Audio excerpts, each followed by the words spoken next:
today and welcome back to PSA TV. This is the Iron Labor segment. Joining us by telephone call this morning is the Commissioner of Police, Mr. Griffith. Mr. Griffith, good morning. Hi, good morning to you and to your listeners. Thank you so much for taking this call. I just want to jump straight into it. There's a lot of issues that's been happening, and I just wanted to touch on the incident with Matt Ray, who said that they pushed everything wrong with the reporter that was down at the A&B. Is there anything you can just clear it for us?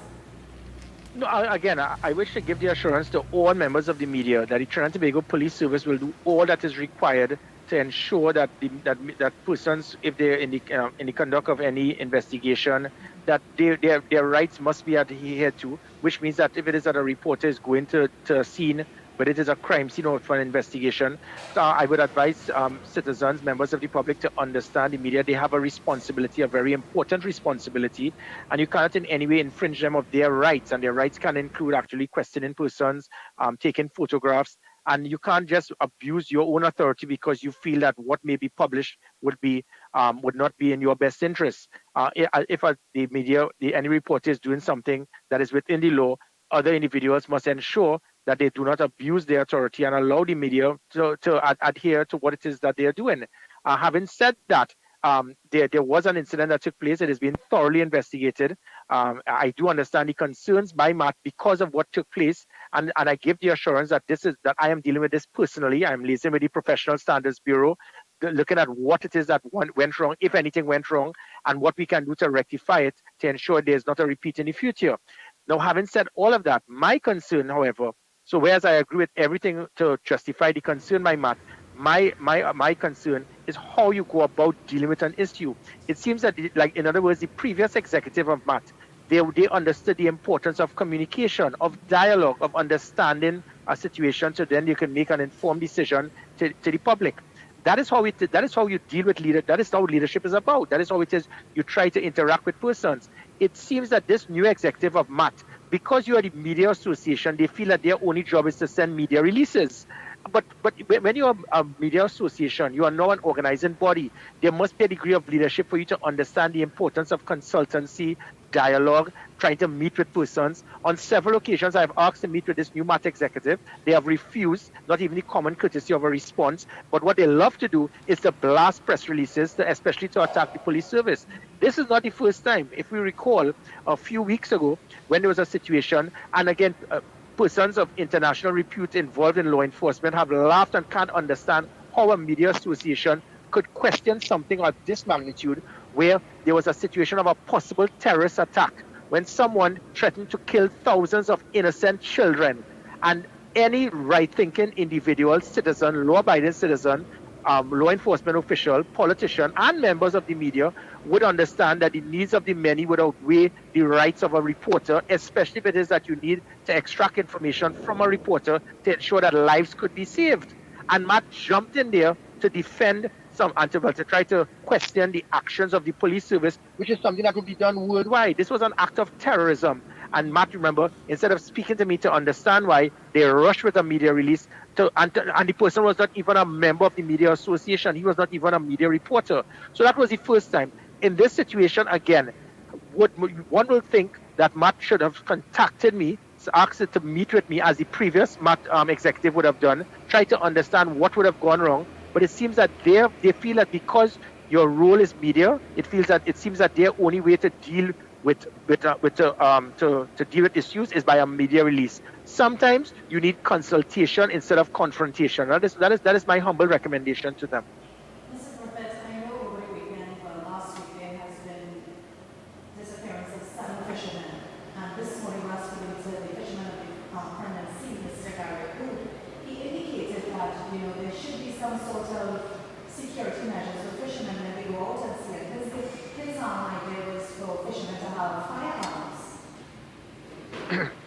Well, again, every single citizen would feel that it's their right. It's your right to bear arms. All I am doing as the Commissioner of Police is trying to deal with a situation of a backlog of neglect, where it is law-abiding citizens have not been given their right to bear arms. The fact of the matter is that there is a law. The law is clear. The law states that if someone has all of the documentation, what is required, and the person has a certificate of character approval by someone, and there's a clear and present danger, there's a concern towards your safety and security, the Commissioner of Police should act and adhere to his responsibility. This was not done in the past. A Commissioner of Police, it is not my right or any commissioner before or after me to make up their personal view to say, well, I don't think so many people should have firearms, or I think everyone should have. That is irrelevant. I adhere to the law. The law is clear. It gives persons that right. I intend to adhere to that right. What we have, I think there have been over 700 persons who have firearms approved in the last year.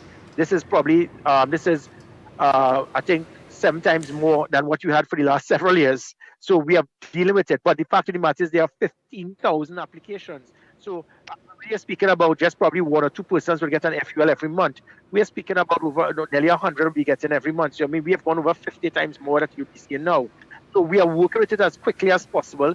But and again, if persons feel that they have an obligation, what I want to remind persons, however, when you have a firearm, it is enormous responsibility. I have noted that many persons who have firearms at present, they do not train, they do not secure it properly, they do not do proper, they do not go on the range on a regular basis to ensure that the weapon is clean, that it is clear, that they understand the safety mechanisms, that they keep it in a secure environment.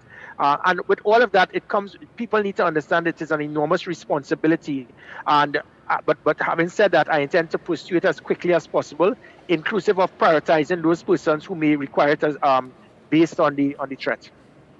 Another issue that was coming off as well as was where some persons are saying, they're not feeling quite comfortable with the police service. And if there's anything else besides the lie detector test that's coming soon to come, is there anything you can say to citizens to assure them that the police service has been doing a good job? Well, whoever told you that is the minority, and it is very unfortunate when it is you. We try to hunt down and find 1 or 2 persons. The fact of the matter is the police service is not perfect. The 500 homicides last year, it wasn't police officers who killed these individuals. They were they were citizens of this country. So is it that we will say that we are not comfortable with our country, we are not comfortable with citizens in this country? The fact of the matter is that we have done our own polls, and there's been a vast improvement in the perception of the public has. So in total contrast to what you have just stated, it is totally inaccurate. The fact of the matter is there's been a vast increase in public perception and confidence in the police service by how they have operated. You have seen it now where police officers are actually giving persons tickets for adhering to the law. Mm-hmm. You have seen the improvement in customer service, in public relations, how police officers operate. We are doing all that we can. But this situation of what we have in this situation in crime now, it didn't take place overnight. The police did not cause it. This was based on incorrect decisions from a socio-economic, political, law enforcement perspective. So after what has been done, and it took 15 years to reach where we are, do not blame the police for the situation we're in right now. What I can tell you, had it not been for the hard work, dedication, and professionalism by this great organization called the Trinidad and Tobago Police Service, the homicide rate could have been 2 times the amount last year and 2 times the amount this year. But people do not see that. What they will see is the homicide, and every time there's a homicide, you blame the police. Mm-hmm. But the police did not kill the individual. It is a young boy from a community who killed another young boy from another community, and the community stays silent. The only time they get vociferous is when a police officer is involved. So they want us to get involved to stop a war, to stop a fight between 2 groups that have nothing better to do than to kill each other. And then when we get involved, you want to try to blame us and give us rules of engagement. Mr. Griffith, should citizens be fearful of venturing into the Sealots area, like driving alongside it? Because we know a lot has taken place last Friday. What I wish to recommend to the public, let us stop listening to what is known as fake news. Mm-hmm. There's this situation now where idiots, and that's what you have to refer to them, idiots, mm-hmm. continue to go on audio. Well, boys, I want to tell all you that you mustn't go down Sealots, you mustn't go on the priority. These persons are trying to make a name for themselves. Right. So they go on, they put on audio, they put a song bite, and it starts going viral everywhere. And citizens, what you need to understand is when you forward it to your friends, you're not helping the situation. I know you feel like by doing this, you're trying to help your loved ones. All you are doing is causing undue panic. When you hear these, when you see these audios and you get it on social media, delete it, ignore it. The more you forward it, the more you are putting undue fear and panic into a society that is not relevant. Someone sent one recently. We had again to do a media release to explain it was fake news. Mm-hmm. Sealots has been the safest it has been in years. In the last 4 or 5 days, there's been one homicide, I think, and it was not gang related.